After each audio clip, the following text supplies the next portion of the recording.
white rice vegetable with pork liver chicken. So, ganito po na yan. Para po sa pakuluin lang po muna yung liver para hindi siya malansa. At pagkatapos habang siyang kumukulo, mag-isa tayo ng sibuyas, bawang. Gamit ko po ay butter. So, lutuin lang siya. Medyo parang pagluto na siya. Tapos ilagay na natin yung mixed vegetable. Mixed vegetable ang ginawa ang linagay ko dito. So, para hindi na masyado. Lahat na nga. Para yung sa sa fried rice. Yung frozen lang siya na nabibili sa supermarket. So, para madali na lang siya. So, habang hinahalo natin para parang lutuin natin siya ng maigi. Tapos, lalagyan na natin siya ng sahog. Lagyan na natin siya ng asin. At pagkatapos, black pepper. Lutuin muna natin ito para habang nagkumukulo yung niluluto ko yung liver. So, para siya mix. So, gagawa ako ng, habang luto na yung mixed vegetable, gagawa ako ng sauce para doon sa liver. Gamit ako ng black soy sauce and vinegar. And then, lagay ako ng asukal.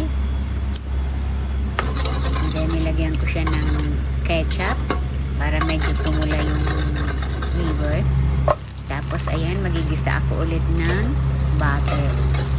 Usually, kung gusto nyo rin naman kahit anong butter or margarine or something or normal oil, okay lang po.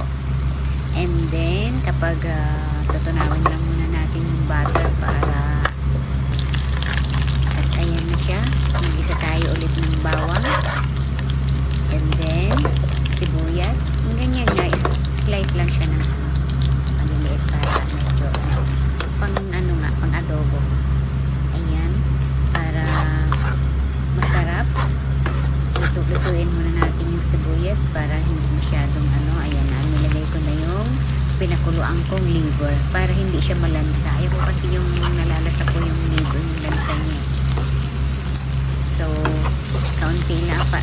Although luto naman siya, kaya lang hinahinay lang sa kasi para hindi siya madurog. Kasi minsan yung liver masyadong nadudurog pag masyadong malakas yung apoy or malakas yung pagkahalo. So, ayan na. Nilagay ko na yung sauce para mag-absorb na yung lasa niya. Ayan na.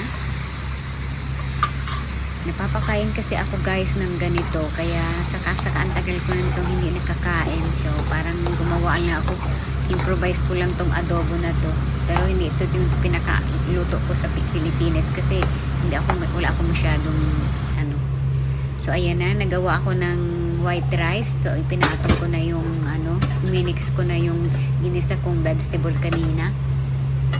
So para may lasa yung rice, hindi lang siya mas masarap kasi kahit papaano may gulay talaga. Hindi kasi ako sanay na walang gulay, kahit papaano kailangan balance. So mix lang siya lahat para ma-absorb lahat, yung ma-mix lahat sa kanin yung yung vegetable.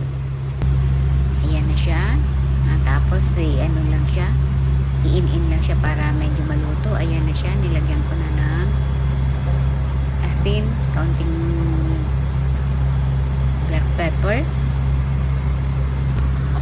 Ayan, kaunting halo-halo lang sa para siya ma-absorb na medyo magpula-pula na yung yung liver niya.